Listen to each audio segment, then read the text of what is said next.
How to analyze a game as a professional of the sport and not as a fan. This is your exercise of the day.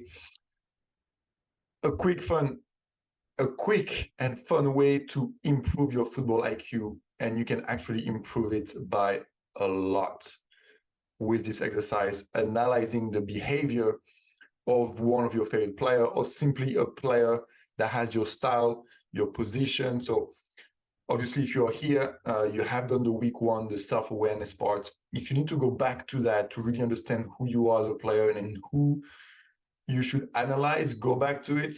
But I think by now you should have a good idea of who you are as a player. You should have a good idea of your football identity. But for this example, I chose a player for a set of midfielders, an offensive midfielder, Luka Modric. Okay, so we're going to see why it's important for you to analyze games as a professional and not as a fan, how to do it, and exactly what to observe. Okay, so this is the goal. I'll show you how to do it on 4 different clips, and then you will do it on your own, and we'll talk about it in our coaching call. Okay, so why are we analyzing? Game analysis is now a key part of modern football. That was not back in the days when I played, for example. I didn't have necessarily games on tape. So it was hard to learn from your positioning standpoint, from a tactical standpoint. But the football IQ, for me, for example, in Europe, I grew up in Europe. So every day I was watching football games, and I was watching full games. I was not watching highlights. Here in the US, because of the time difference and the culture, it's a little bit different. So it means that you most likely only watch highlights. We'll talk about that after. But the point is, now every staff, every club has data analyst, video analyst, and it's a key part of modern football, and you need to be familiar with it. Number 2, it's a great way for you to learn from the best in the world. Instead of just watching your game, you're watching the best in the world and try to imitate what they're doing, try to assess the behavior. So then you can tailor your own development, which is huge. And the third part is just easy, it's fun, it's free, it's convenient. You can do that at any time of the day. You can do that in your bed, simply watching a game and analyzing. So it simply will. Do you really want it? Do you want to get all the little advantages or the edge that you can get? That is part of it, okay? So what are we observing? We are going to look at the body language of the player, okay? His body language, what message does he give to his teammate? What message does he give the opponent, the ref? What does he show? What type of emotion? All the messages with his body. We'll look at his movement. There's a big part here, the movement of the ball.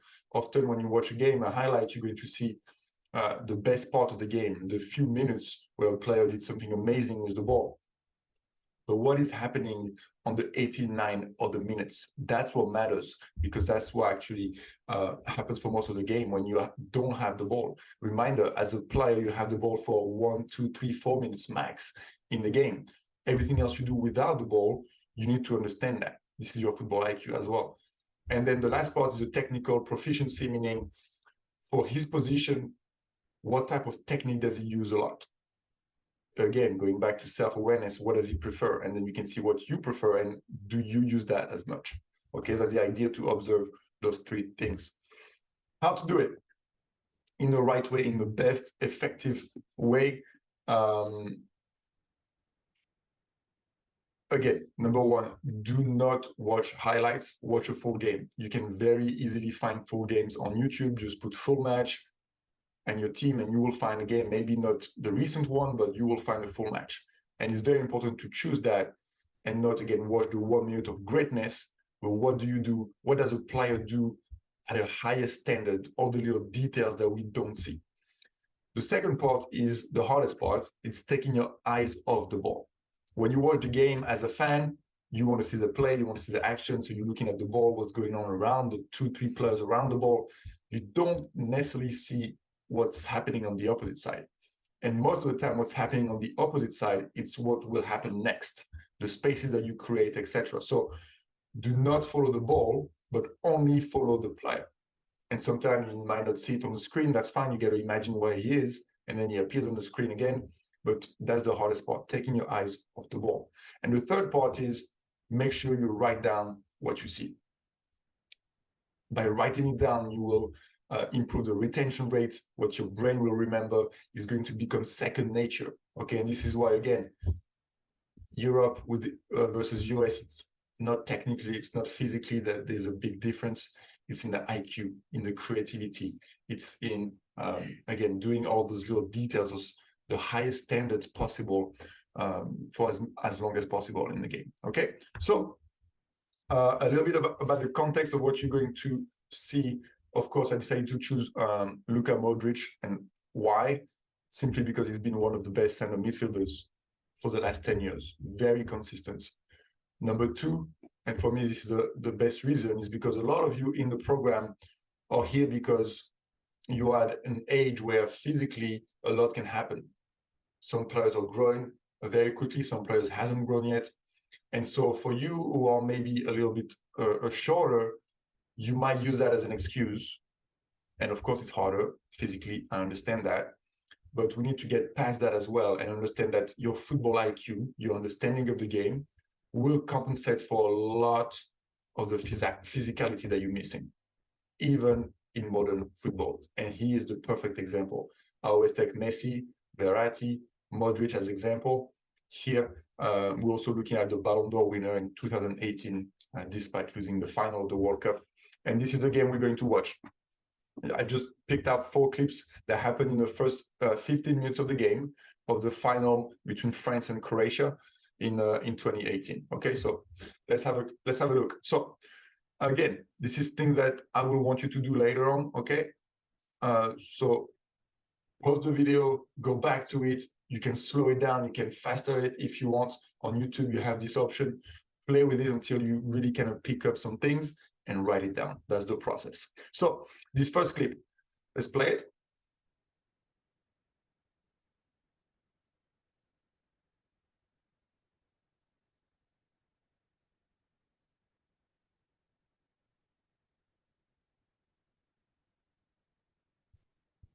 Okay, so this, if you watch it as a fan, you're like, nothing's happening here. Now, let's look at it as a professional of the game. First of all, the context, 1 minute in the game, is the first build-out play from France. Luka Modric is a center mid on the right side, number 8. What does he do? Final of the World Cup. Remember, the emotions are really high. He's making that huge sprint to go and press Umtiti, left center back. And he's not trying to decelerate and kind of balance him. He's going full pressure and he's making a foul. This moment right here, he knows he cannot get the ball. He gets a foul. He makes a foul. After that, sorry, pick it up. Next play. And you can see how the ref reacts as well. Everything good. Why does he do it? And again, you can see here, he knows he's not getting the ball. Foul. Okay. Context.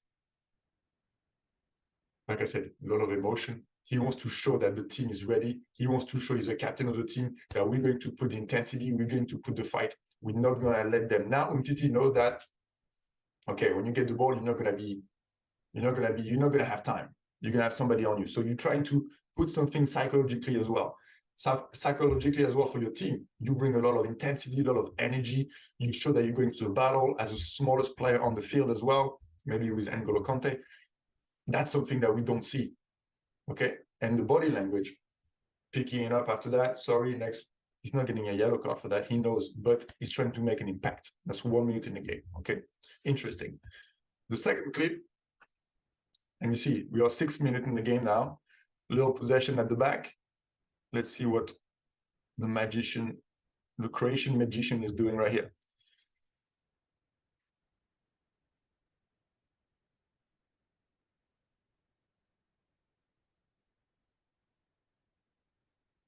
Okay, very good again. Something you might not see as a fan. You might look at this, okay, nothing is happening here. What can you pick up as a player that finds yourself in the position? First of all, he has the ball. After his pass, what is he doing? He's not running right away into that space here. He's going to see if somebody else is coming in. He's staying there maybe to create an overload. Look at his body language. He's going to scan one time. Now, one time. He's staying in that position. Scan again before making the run, and he sees that Matuidi is about to press him. Another scan. Hope you pick that up. Let's look here. Oh, let's see it again. Look at the scan. If I can zoom in. One scan, two scan. Then after that, his first touch is going away from the press. Very clean, very nice. He could have passed the ball right away, but he's waiting until he gets even closer. So he's telling Matuidi, make an extra effort. You want the ball, come closer. He's looking cool, composed, not panicking. Again, psychologically, you give something to your team when you do this. If you start panicking when we get the ball, you give another message. His first touch is very clean. Second touch is a simple pass. Okay?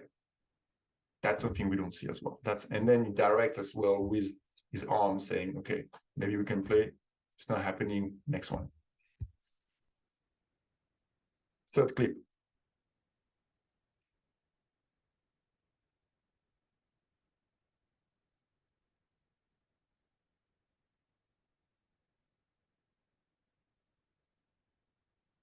Brilliant. Okay, let's look at this one again. And again, do it with me, okay? If you see something, say it out loud, write it down before I say it. You can even pause that video, but this is what's happening. Pass to Conte. He steps in, and you have as well Mandzukic, who's coming. So we're going to press with two players. So you're going all in. Now this time he decelerates. He slows down, forcing to make a decision. He's there, Mandzukic gets the second ball. Little pass outside. And now this is what's important. Let's look at him. One scan, two scan. Let's show it again. He scans twice before he receives the pass. One, two. Little fake. Outside of the foot pass. Okay. And again, self-awareness. He knows he's a very good player with the outside of the foot. We all know that. He knows that, of course. He's confident in trying it. Fine. Number 4. Still again in the first 15 minutes, see how much you can take out from just 15 minutes. So Modric is here as a number 8. Long ball. Mistake from the defense. Okay. Now you see something that, again, you might not see if you're just watching the game. On the battle. So here we have, you can see he's ready. He's on his toes. He's jumping with them. He's really focused. He's in the game, ready to react, ready to make something happen if he can. Here, France makes one mistake, 2 players for 1 jumper. Okay, 1 mistake. And behind is almost a chance for Croatia to score. He anticipates. That ball goes back to Rakitic. Rakitic plays Perisic in the space. The moment he recognizes this, because he knows his striker is on the floor right here, but he knows that we have a 3 maybe against 3 or 3 against 4, he starts behind N'Golo Kante right here on the half field.